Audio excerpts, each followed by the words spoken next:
The difference is, though, Facebook, we're interrupting people. We're targeting them based on their behavior. Google, we're targeting them based on their intent. They're typing in something into Google, like need to sell my house fast, and then they click your ad. This is the Yield Coach Show, episode 40.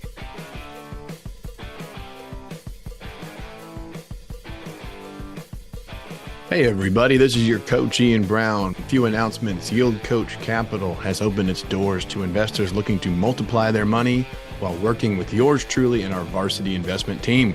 We recently closed our 170-acre Gainesville, Florida industrial tract, and our limited partner investors are on pace to make 2.5 times or more on their money.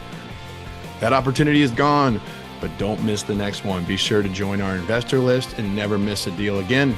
You can join our investor list by the portal, which is in the show notes of this podcast. It's in our Instagram bio link, and you can also do it at yield-coach.com. If you join our investor list, we will get you the free gift, 107 questions to ask a deal sponsor, and a discount to our Employee to Entrepreneur video course, which is packed full of information and case studies to kickstart your investment success. Now is your time to take the field. I am your host, Ian Brown. Every episode, we bring you dynamic entrepreneurs, real estate investors, thought leaders, and inspirational guests ready to open up, share their story, the good, the bad, the ugly, so you can learn lessons, gain advantages, and accelerate your own success. Very excited to have our guest today, Mr. Bryan Driscoll.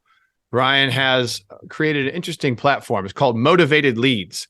He has blended his digital marketing experience of over 20 years with real estate. He bought his first investment property in 2014, and he married the real estate and digital marketing world to create his own growth and assist in his clients' growth.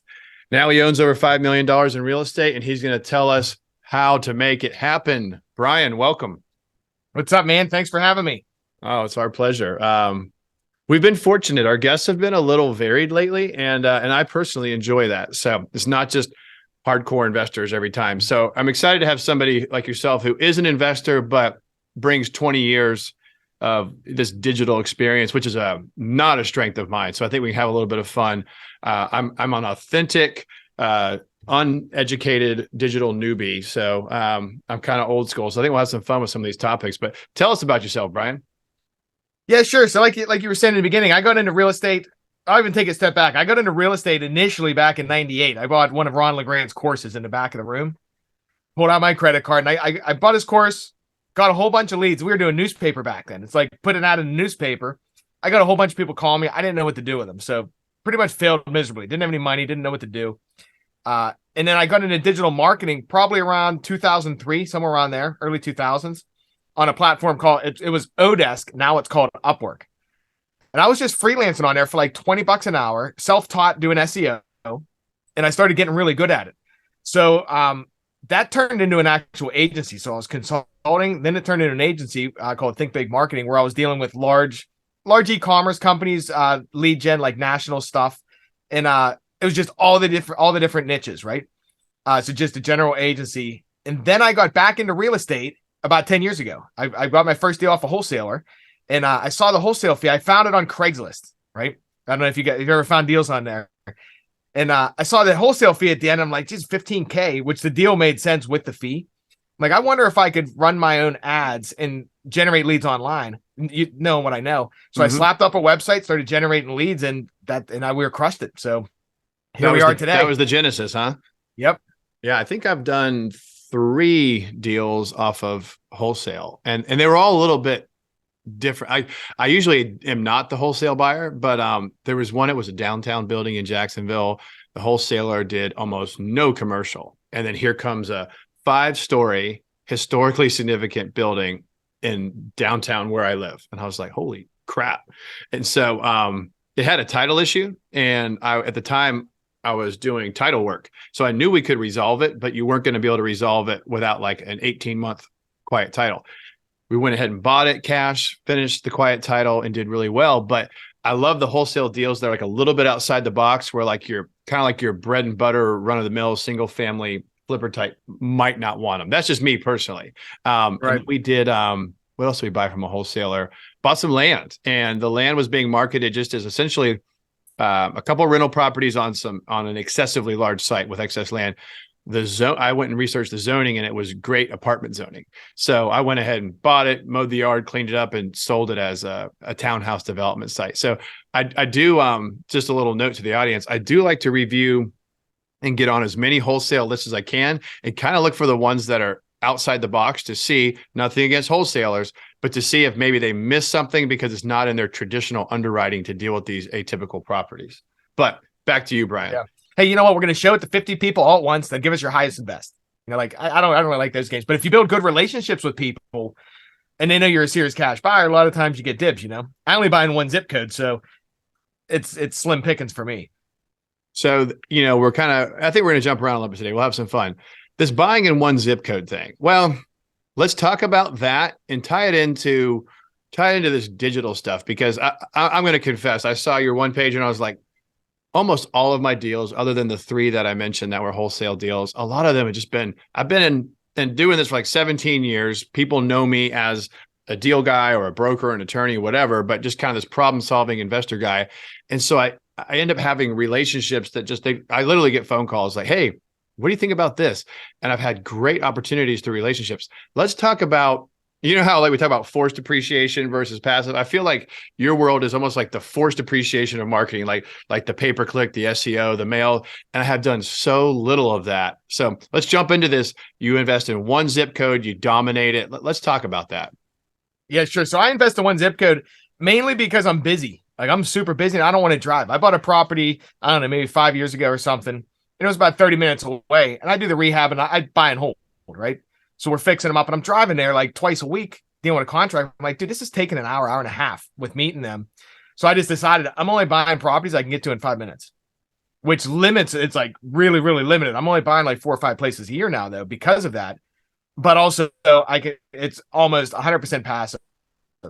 Like I go meet the seller, lock down a deal, then I pass to the project manager, and then I come back when it's done and then we run it. You know, so that's why I do it just mainly on time. Eventually, if I want to get into real estate more, I'm going to have to broaden up. But for now, I like doing digital, you know?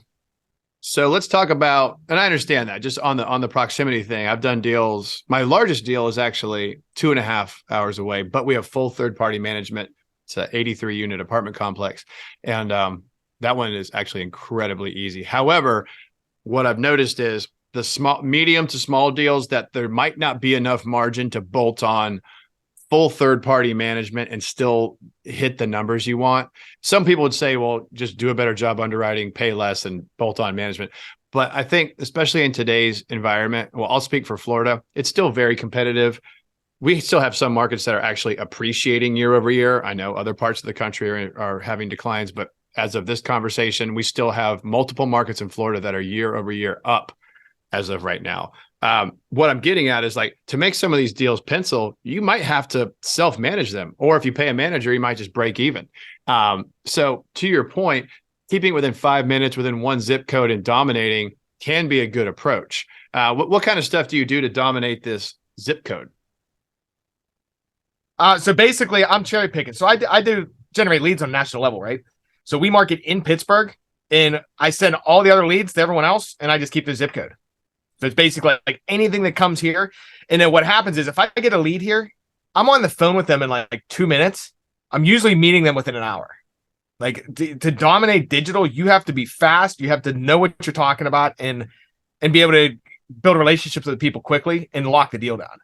It's not like, hey, I'll talk to you. I'll give them a call in a couple of hours and I'll schedule for Saturday if today's Tuesday. Mm-hmm. And usually you get first dibs then, you know, and if you know what you're doing, you can usually lock it down.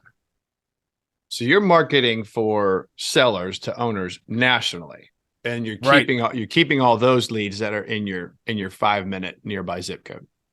Right. Yeah. We generate a lot of leads for like investors nationally, and I just have a system. I can pull zip codes. You know what I mean? It's like anything that comes in my areas, shoot them to me. Anything that comes out elsewhere, we just sell them. All right. I want to let's jump into a little bit of the marketing side, because we don't have a lot of marketing centric guys and gals on the show. So SEO. What the hell is it? Explain it to the audience. How can investors use SEO to benefit them? Yeah, sure. So SEO, it's search engine optimization. Basically, what you're doing is you're trying to rank your website in the free section of Google. So, and you do that if you think about Google's purpose, right? Google is a search engine. Their primary purpose is for people to put in questions or things they're looking for. Google's job is to show you the most relevant answer. So when you're doing SEO, you're trying to make your website the most relevant for phrases like sell my house fast in Jacksonville or sell my house fast in Pittsburgh. You want to be relevant for the phrases that your target audience is searching and rank at the top. And then people search, you get leads, you're not paying for them. And a way to make your site relevant is you have to have really good content that's unique. I see a lot of people in this space have content that's we call it duplicate content. So if you buy some of these platform websites, they'll come with the content already written and they'll just change out some words like city and name, things like that. If you think about it from the search engine's point of view, if you see two websites with the same words in the same order, how do they know which one's more relevant, right? So you want to have unique content and build your website's authority. But in a nutshell, yeah, SEO is ranking in the free section, and it's free leads. Now, what would be like a reasonable cost associated with, getting your SEO dialed up? Because I've never engaged someone to do that. I've thought about, and correct me if I'm wrong, is this where you'd have like a carrot site, or is that something different? No, you can use any site. I have a carrot site for our local one here in Pittsburgh. Carrot works, WordPress works, any website really works. That's just a platform. Costs, it could depend. Like for someone good, you're probably looking at $1,500 to $2,500 a month to do like content writing, link building, all that kind of stuff. Or you can do it yourself. If you're like the learning type, you know what I mean? Yeah. I would say SEO generates only about 15 to 20% of our leads locally. And if you're doing SEO, don't expect results for like 6 months. It's really slow. But once you rank, I look at SEOs like owning a house, Google pay-per-click, Facebook ads, even pay-per-lead. That's like renting the house. SEO, once you rank, you have it there for a while. Paid ads, once you pull your ad spend away, your traffic goes away immediately. Well, let's talk about the other one, the pay-per-click or Google ad. So if somebody wanted to just like shoot like a rocket right now, was that where you would put them in this Google ads pay-per-click space? You know what? Normally I would do it Facebook ads, and depending on the market specific, right? But normally Facebook ads, if done right, will get really, really good quality leads. And then I would add Google pay-per-click on top. Reason is Facebook, on average, we can get a lead for about, and I'm saying a lead is somebody that tells us why they want to sell, how fast they want to sell, how much work their property needs, confirms it's not on the market. Like we ask multiple questions. So that's what I consider a lead. On Facebook, you're looking like $125 to $150 a lead. On Google, you're probably looking $250 plus. The difference is though, Facebook, we're interrupting people. We're targeting them based on their behavior. Google, we're targeting them based on their intent. They're typing in something into Google, like need to sell my house fast, and then they click your ad, right? So it's two different things. Reason I like Facebook better, though, Facebook's on behavior targeting. So if you ever notice in your Facebook feed, it's always stuff that you've been looking at. It's pretty interesting. Like it fits you, right? It's like you go into Amazon, you're looking at shoes, and then you have shoes in your Facebook feed. Same thing here. And Facebook, we're not bidding per click, and we're not bidding against investors, really. We're bidding on an impression share basis, which means we're paying Facebook, say, $20 to show our ad 1,000 times. And we're bidding against a shoe store and a bakery down the street versus Google. We're in direct competition with investors. So some of the clicks are like $50 a click. So it's a competitive game because you're only in competition with investors versus everybody. All right. Just for my own knowledge, how is this happening where I'll be on Amazon, looking at jujitsu gear, and then I jump on like Instagram, totally unrelated platform, and boom, here comes, rash guards and all kinds of gear for rolling and grappling with sweaty men. How is that happening? Yeah, so that's the magic of marketing, right? So on Facebook, you have something called a Facebook pixel. And almost every website in the world now has a Facebook pixel on there. It's just a code. And what that does, that tracks people. So it's kind of intrusive, right? So when you're browsing on different websites, that Facebook pixel is triggering, showing, okay, hey, you like jujitsu things. And then they're going to show you ads based on that behavior. And there's even different things that you can do too. Like if you're on a website, like for example, jujitsu stuff, and if you're on that website and you click add to cart, we'll track you. And now we know you added something to cart or purchased it or didn't purchase. So if you add something to cart and you don't purchase it, we'll stick an ad in front of you with a promo code. Versus if you purchase it, we'll remove you from our targeting on our cold ads. And then we might hit you back in retargeting in like 30 days. So it's all based on behavior there. this is probably not the question you actually want, but is there any way for us to be depixeled, to be not targeted as a consumer from like site to site? Apple gives you the option when you have an Apple phone. Uh-huh. You can do ad blockers, things like that too. Yeah, a lot of people use ad blocker stuff like that. Like me, I don't really mind being pixel because it's showing me stuff I want. You know what I mean? So it all depends on because Facebook's going to show you ads regardless. It's just in the feed, they're either showing you what you want, or if you're blocking it, then they just show you what they think you want. But yeah, I mean, ad blockers work. I don't think if you're an incognito, I don't think that blocks it. DuckDuckGo, if you don't want to be tracked either on the Google side, that search doesn't track. Interesting. Okay, there's a few little takeaways there. All right, but back to actually tracking, getting these owners, getting these sellers that are motivated. So sounds like the Facebook is the biggest bang for the buck. You can turn it on instantly. I would not. I like your point about on a Facebook ad, you're interrupting them. Like we all know, well, I bet anyone who's listening to this has social media. There might be a few that don't, but as you're scrolling and like you said, something interrupts your eyes, interrupts your attention and starts to ask you about a property or distress or a sale versus someone who's like, I need to get this asset gone. Grandma died, whatever happened. I need to sell this thing. And then they go to Google. I like your point about not competing with other investors, though, because that Google search is very valuable. But like you said, you might have to spend like twice as much to get that click. There's probably also, I would imagine, a technological savviness with the Facebook user where like maybe you can get more accomplished through direct messaging or Facebook messaging and then phone calls and text. I could just see it being a little bit more advanced than maybe somebody just, hunting, pecking into Google trying to find like sell my house, this zip code. Yeah, you know what? Google's actually trickier. And I'll tell you why. So first, here's why they work well together. First, I'll talk about retargeting. So say we're doing Google ads. You go to a website, you want to sell your house fast, right? You're just browsing right now. You're just looking because you don't even know what you're looking for yet. So you hit our website, boom, you leave. You go to the next guy, you leave. We pixeled you on our website. Google pay-per-click sent the traffic in, or SEO, whatever it is. Someone made it to our website, didn't fill out a form. We pixeled you. Now we retarget you on Facebook. So we're showing ads to people that are only interested in selling their house. They've already been on our website, and we can put testimonials, things like that to build the credibility for 30 days later when they're ready, right? So on that side, on Facebook also, though, there's different ways to run ads. So if you're planning on running ads yourself, they have something called lead forms, and then you can run conversion ads through your website. A lot of guys, especially new guys, try doing lead forms. You can get leads for like $5 and they suck because what's happening is the ad looks the same. And then you click the ad, Facebook will pop up a form inside of Facebook. It pre-fills your information that you signed up with Facebook 15 years ago, and they call that a lead. Versus I prefer to, and if you're going to do this yourself too, have them click an ad, use your website as a disqualifier. You want to make it hard for people to fill out their information. Like be really direct. Don't tell people, hey, find out how much your house is worth, things like that. You're going to want to say, sell your house fast. We buy houses, we pay cash. We're investors. We're not paying top dollar. Send them that page, have them fill out a form, get their phone number, email, address, all that kind of stuff.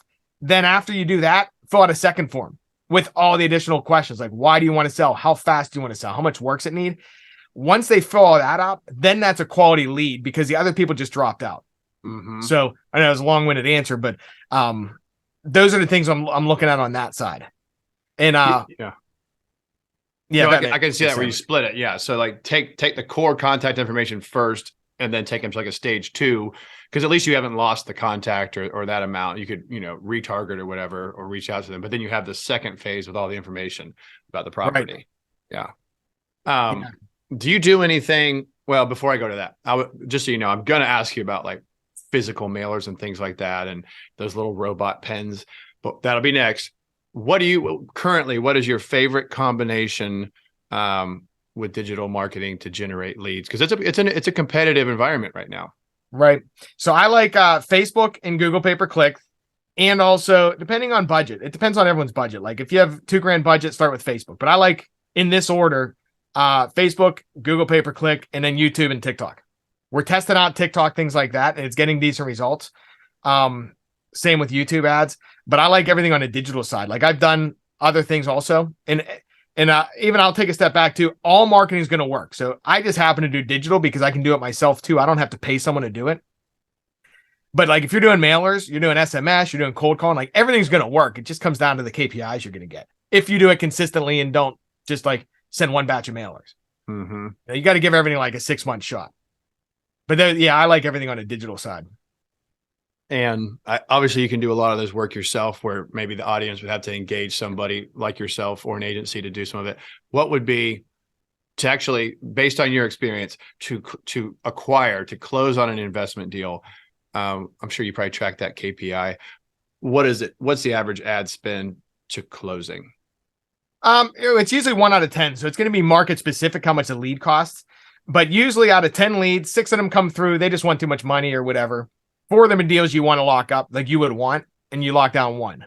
So like on our paper, because we do paper lead also, say the average lead cost might be $300 there. You're looking at $3,000 per acquisition, like $3 to $4 grand. But you have to call people fast. You have to have good processes and things like that to be able to, like, we can supply the leads. You have to call them within minutes, not days. Mm-hmm. Not days. Yep. I did learn, I think I've said this on another episode. I put out a mailer with like, I think it was Ballpoint or one of the robotic pen companies, and it was multifamily at the beach. So I'm in Jacksonville. We have 3 beach communities. I picked the 2 that I really wanted to target. And one I left out because they have a 90-day minimum on short term. And just in case the deal was close, I wanted to be able to do a furnished short-term rental. I put out the mailer. I think we did, it wasn't a crazy batch. It might have been 500 to 700 mailers. So like by marketing, not a ton. We got a handful of calls, but here's my critical mistake. I didn't calculate exactly when the mailers were going to be hitting the mailboxes because I'm uploading graphics and copy and payment information and proofs on the web. And then that company they don't send them to me. They direct mailed them for me. Well, I didn't properly calculate that cycle and that time. They hit, and I was like on my way out of town. Uh-huh. And so I did get back to every lead, but yes, to your point, some of my returns were days. I mean, single digit days, but like you're saying, even 3 days is kind of a long time. And so the only people that, like you said, I'd say 3 of them just wanted to right over the phone. What's the offer? And which is very hard to do. And if I was going to do it over the phone, it was going to have to be super low, and I'd still need to go see it.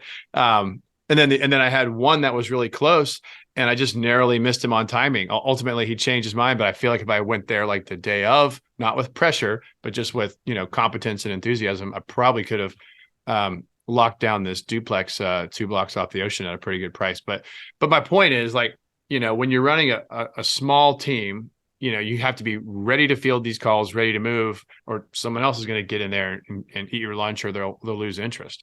Yeah, you know what sucks too? I have a good story about that. So I was just in Vegas this last weekend with my wife for our anniversary, right?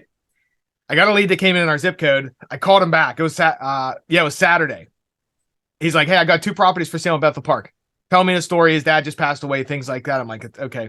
I'm like, "Hey, I'm out of town. I can meet you Monday or Tuesday, or I can have one of my guys swing by Sunday," because my guy couldn't do it that day.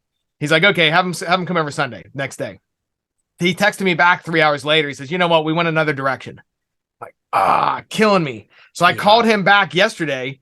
I saw one of the houses pop on the MLS Monday.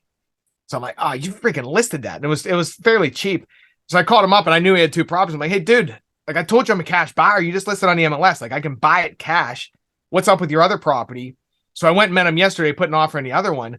But I'm like, that 2-day span cost me minimum, if I wanted the other property, like $10,000, because now I got to pay a realtor fee if the numbers make sense. But I'm like, those 2 days, the difference of me locking up both properties versus one. Mm-hmm. And what do you do? Like I'm out of town. What are you going to do? I think especially when you're dealing, like, this is direct to seller, direct to owner. A lot of the stuff that I do is commercial. And so like you have business entities, you have partnerships and corporations. You might even have a board that has to approve a sale. It's just unlikely that I'm going to find like that, distressed granny kind of situation. And, but I can completely put myself in that mindset where it's like, it's a knife's edge on the decision-making. You know what I mean? And you've got to be there right in the moment. It's fickle. They're going to change their mind. I mean, My mom has a great parcel about 2 blocks off the ocean in Jacksonville's beach community. And I could just see, like, if she all of a sudden got a wild hair and wanted to sell it, I could like see her. I could like see her moving on, like, a nice, friendly, charismatic cash buyer, keeping it easy, goes to her right away. Where I'm, what I mean? Where like you're kind of disinterested. I don't want to say disinterested, but you're less than motivated, decision tree, corporate or commercial seller, even if they're in bankruptcy or having problems, I mean, it's still kind of a slow glacial process. So, right. No, I think the motivation is different. Like commercial guys, they don't have any emotion in it. Versus this guy, I met him yesterday. It's a hoarder house. He's like, dude, I just don't want to deal with this. Like, I just want someone to come buy it. Let's close the estate out. I don't want to get dumpsters and empty the whole place out. But there's the commercial guys. It's just business there. They don't have to clean it out or anything. They'll just pay someone. No, it's true. And most of your commercial guys, there's exceptions to the rule, but most of us are not physically doing the work to the property. Some are. I mean, I know some mom and pop commercial landlords that have pretty big portfolios. But even those people, they're at least going to have, like, generally speaking, a partner or two where they're going to go back and have to have like a discussion, a meeting over it. It's having that decision tree that's a few people. Because as you know, even if you get a hit, you call somebody, things are going well. If they say, oh, I own this, I inherited this with my brother and my sister, we need to talk and we'll get back to you. You probably know that's not good. Right. Just by the virtue, the person you're speaking to can't make the final decision. And they can't explain what your offer was properly. That's true. That happens a lot, especially, like you said, in conversations where things are going. I mean, we're humans. We've been conversing, since the dawn of time. And so it's like we can get to a conclusion really fast verbally, but then to move into like an LOI, which is the shortest form commercial agreement you're going to get, which isn't even binding, but at least it's a term sheet. Even that is usually going to be like a day. And so you start to lose a lot of momentum. And I know a lot of like the wholesale fix and flipper community. I did real estate, legal, title, and escrow for 7 years. I mean, I've seen some short wholesale assignment and fix and flip type contracts, but even just getting those generated, there's a lag in time. And sometimes they don't reflect like the nuances of what your offer is. They should. I mean, it should all be in there, but sometimes you might convey something over the phone that doesn't quite make it into the four corners of the document very clearly. Right. So, all right. What you bought your property and, you did this digital marketing, you bought your investment property in 2014, you saw the wholesale fee and you decided to kind of marry these two on the real estate side. I think we've tackled digital pretty well. How did you start to progress from 2014 to now building up this portfolio that, at least in your bio, 5 million plus, you don't like leverage, you like the Burr method. Let's talk about your personal approach, what you like to buy. We know you like to stay close to home, but let's take it from there. Yeah, sure. So I like buying 3 bedrooms, 2 baths in my neighborhood, right? Initially, when I got started, though, I didn't have a bunch of money, right? So I saved up money and I put 20% down and took a commercial loan out. And the thing that sucked there is I'm putting my cash in there and it's just locked up. So when you don't have a ton of cash, it's like, okay, I put 20% in there, I fix it. Then I got to wait again for another year or however long it takes to be able to do that again. So eventually I saved up enough cash to go out and buy properties. I just buy them cash now. It's like, okay, you want 100 grand, I'll pay 100 grand cash. I'll put 30 into it. And then I go to the bank, it probably appraises at 230 and I only pull my initial cash back out. I don't pull any of the equity, which keeps my leverage really low. So I'll own 130 on a property and it's worth 230. So it builds a lot of equity. And I figure it's a safe play because, like, look back at 2008. If you're over leveraged and you need to fire sale your properties or life happens or whatever, I never want to be in that situation. I owe too much on the property or my family if something happens to me that they can't liquidate them. You know what I mean? I do. And you're right about I was appraising commercial before the downturn and then through 2008 and beyond. And it was, the age of leverage. There were a lot of things that happened in that time period, but the leverage bit a lot of people, a lot of adjusting loans. I closed on the first single family residence I ever bought. You don't even see this loan structure anymore. It was, what was it? It was an 80-15. So it was 80% fixed, 15% variable, which got you to the 95% LTV. But the 15% variable reset after 24 or 36 months. And just that 15% of my loan resetting, it threw me. It threw my payment up over $200 a month. It was, I was like teaching high school. It was a nightmare. And a lot of people, to your point, got over leveraged on very fixed incomes, and it was sloppy.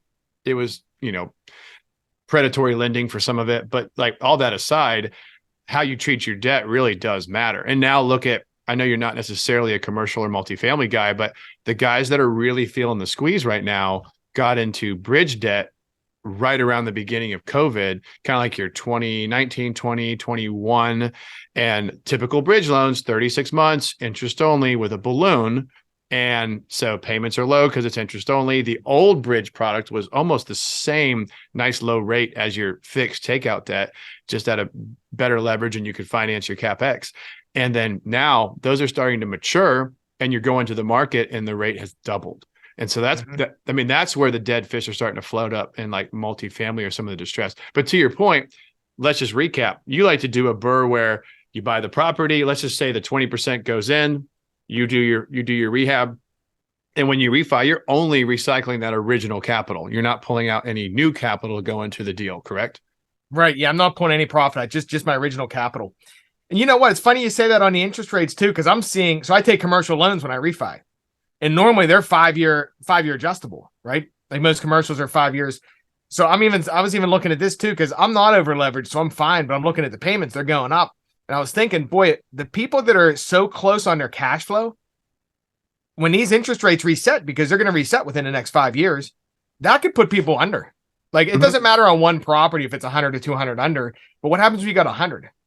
Like that's real money then for a lot of these guys that got multiple properties, Oh, for sure. I look at troubled properties and troubled loans and commercially, and I was just researching a large deal in Jacksonville, and I can tell by their debt coverage ratio.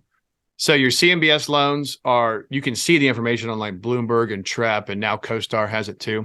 And per SEC penalty, they have to report this information. It's because it's sold on the secondary markets. Anyways, all that to say, the information is good. It's lagging usually a month to a quarter, but it's really good information. There's this apartment in Jacksonville, and we can tell based on their debt coverage ratio, they're having to feed this thing out of pocket about $2.5 million a year.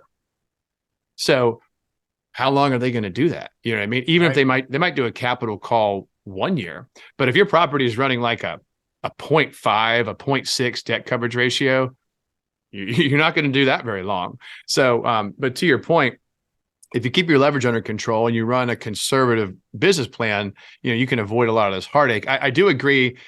I actually don't mind going in high leverage depending on the business plan. But to your point, you don't want to be high leverage, no value add, and adjustable. Like if you couple certain things together, it's going to bite you.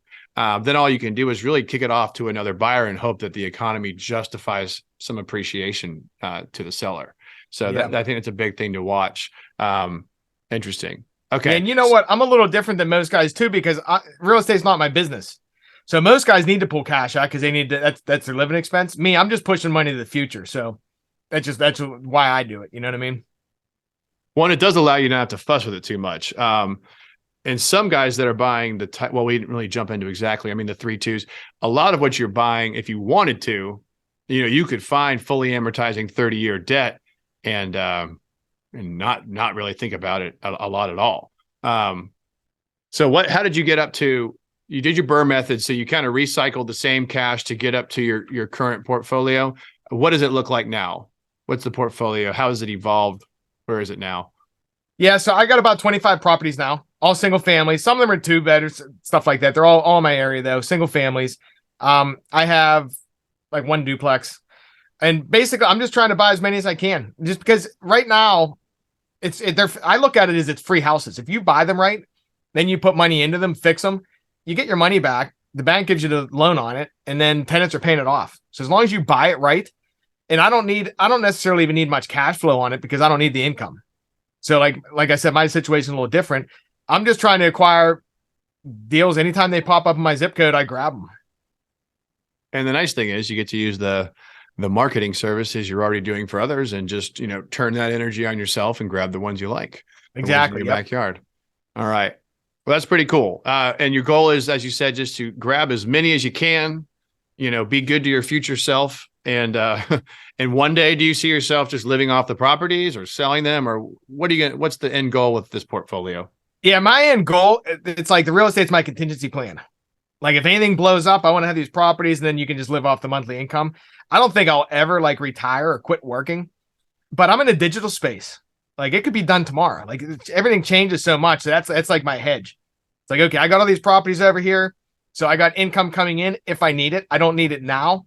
But if it ever hits the fan, I got something over there and I'm not screwed.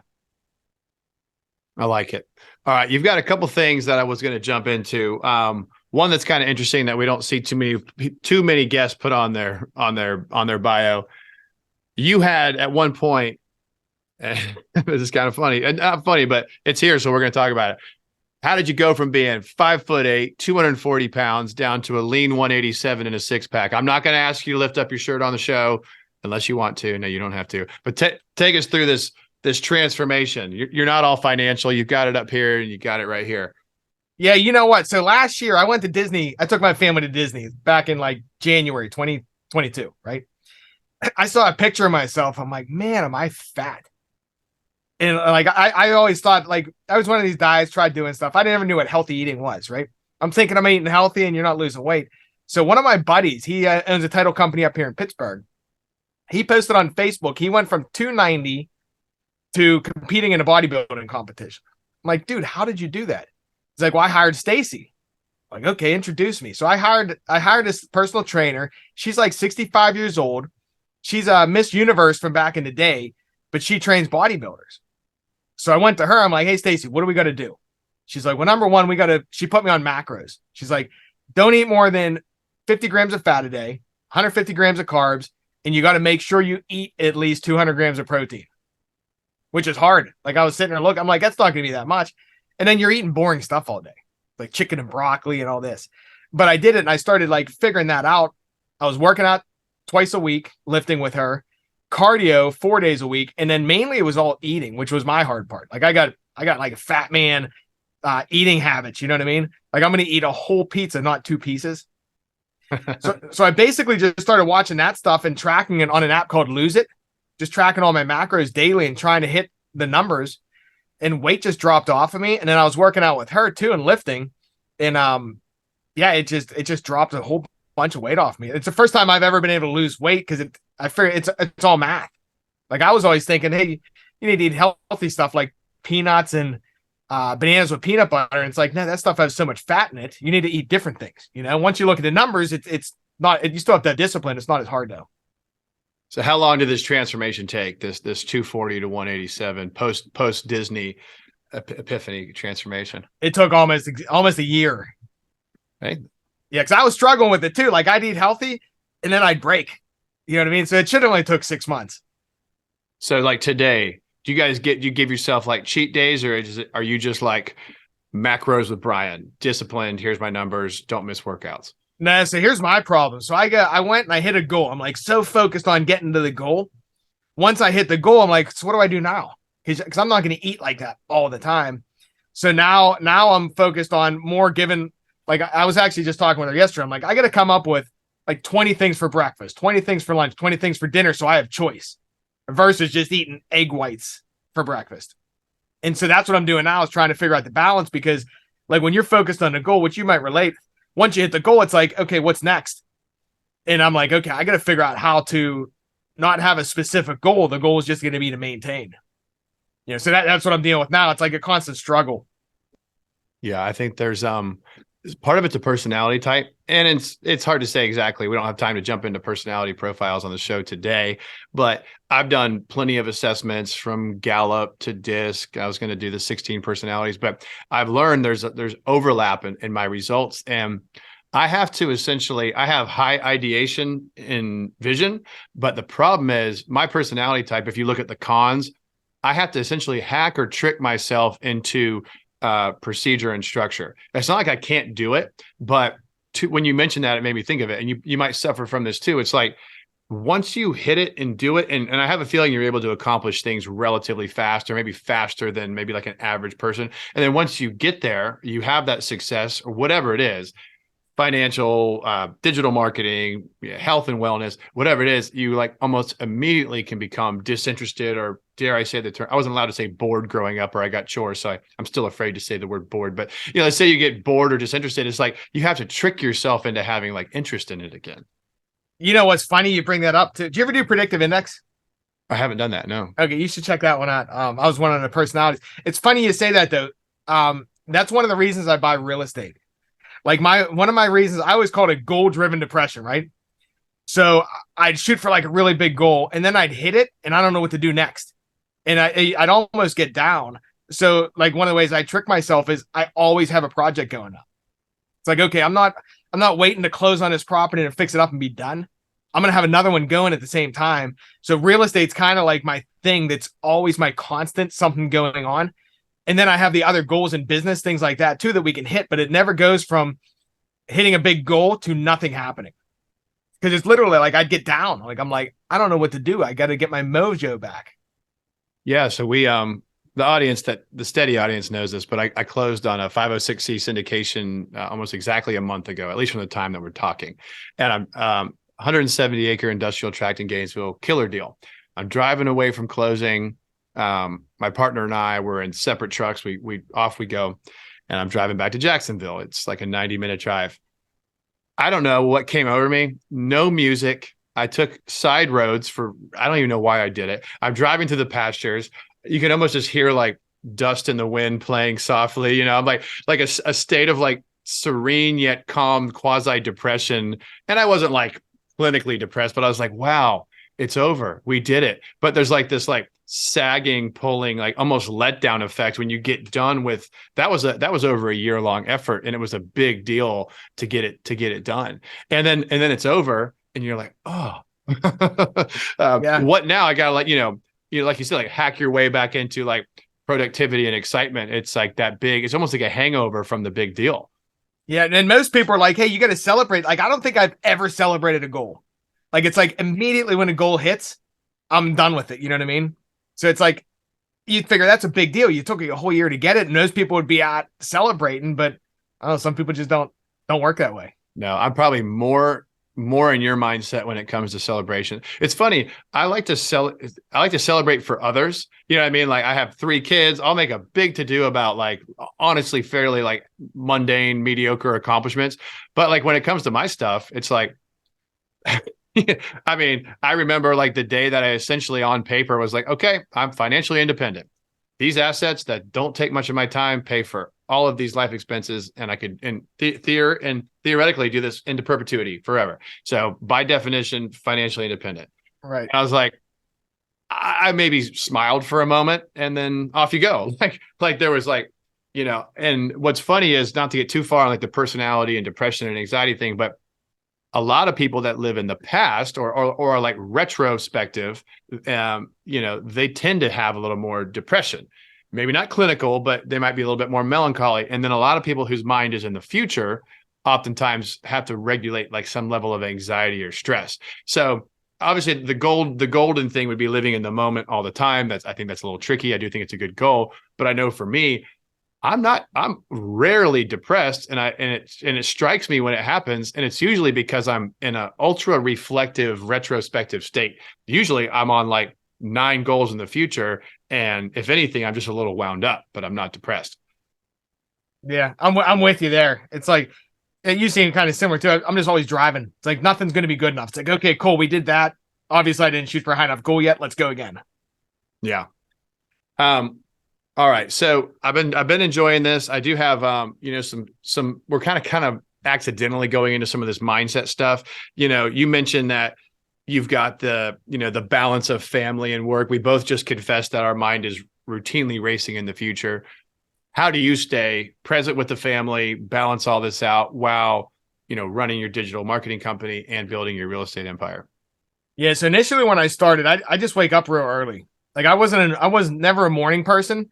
But when I started freelancing back in the day, and I got an 11-year-old, so I don't know, 11 years ago, 12 years ago, I had to start making balance. Like you can't work all the time.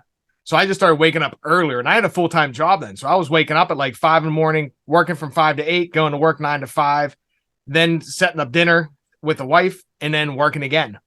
nowadays I have a little bit more flexibility, but I still wake up. I wake up at like 4 a.m, exercise, and then I work from probably 5 a.m. to 5 p.m. And then after that, I try to shut my phone off. It's like whenever they're home from school and from work, it's just, I try to, which is difficult sometimes, but I just try to shut my phone off and not focus on it. Because it's tough. You can keep picking up your phone, looking at social or looking up emails. Like it's almost like stick your phone in airplane mode. Because that's my biggest distraction. I think that's good advice. I think a lot of people talk about it, but few people actually unplug.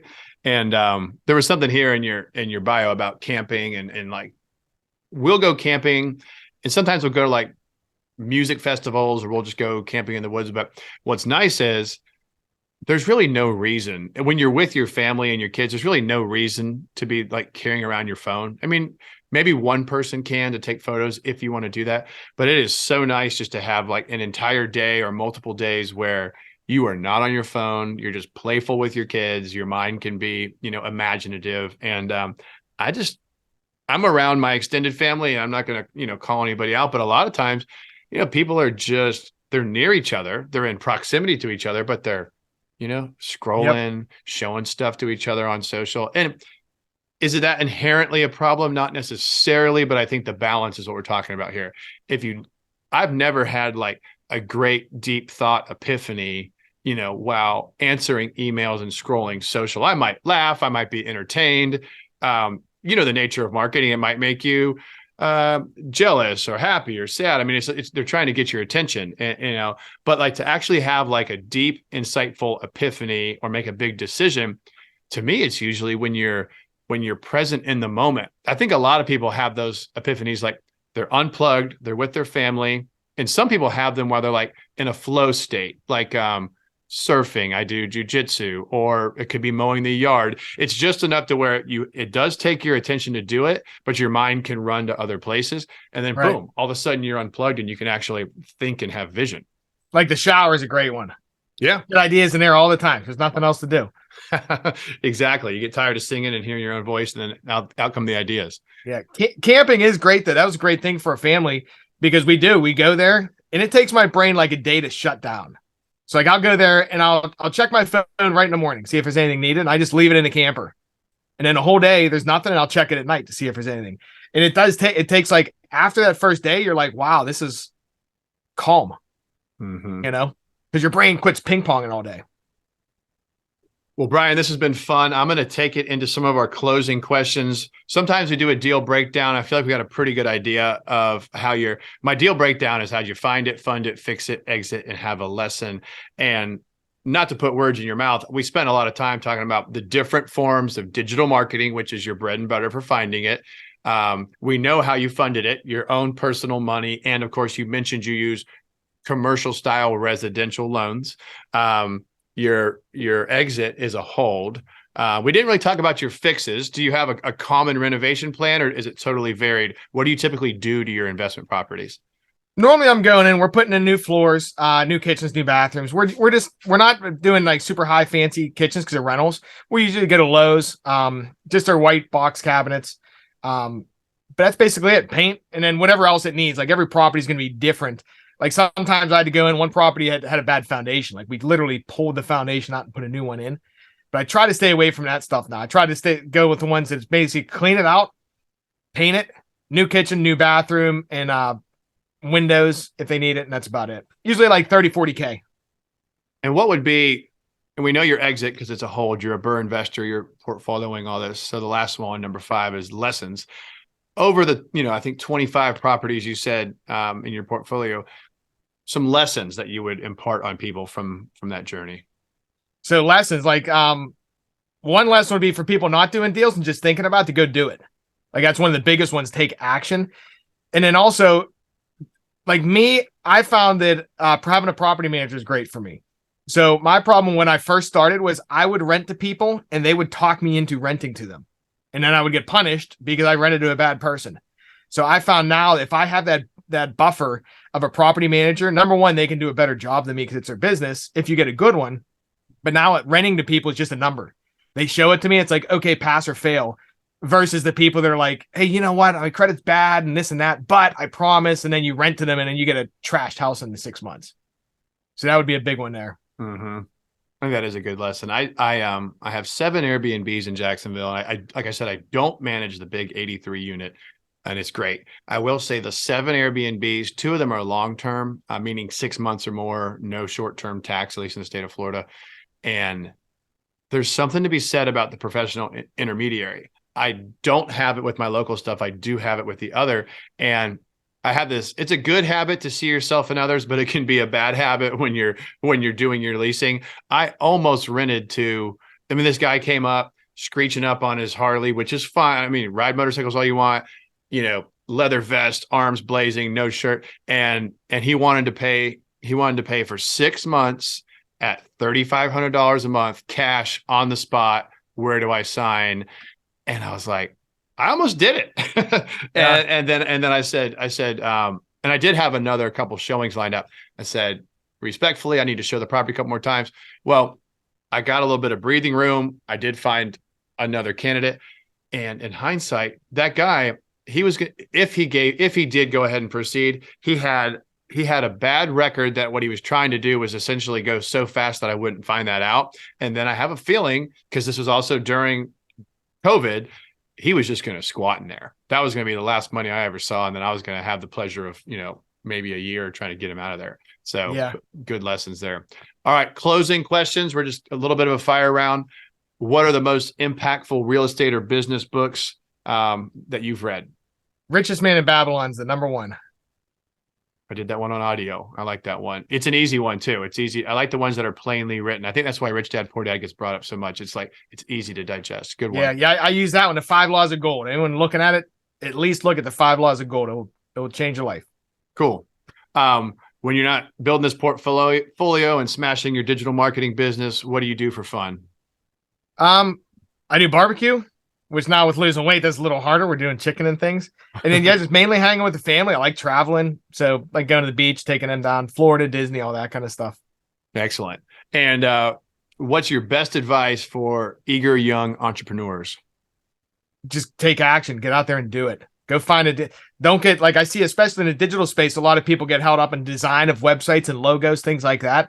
That stuff doesn't matter. Go find the sellers.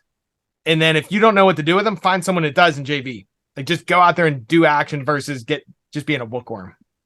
I couldn't agree more. I think one of the strongest words in the English dictionary is very short, 2 letters, D-O, do. I mean, it's great to take in information, but you can get that paralysis of analysis in a hurry. Right. All right. Where can people connect and learn more about you? Yeah, you can go to our website, motivatedleads.com. Awesome. All right, everybody. This has been a great interview with Bryan Driscoll. Check out his company. He gave you his information. If you enjoyed this episode, go ahead and share it with a friend, subscribe and rate us. It does us a big favor. But for now, that's the end of the show. This is your coach, Ian Brown, signing off and reminding everybody to lace up and leave it all on the field. Yield Coach out.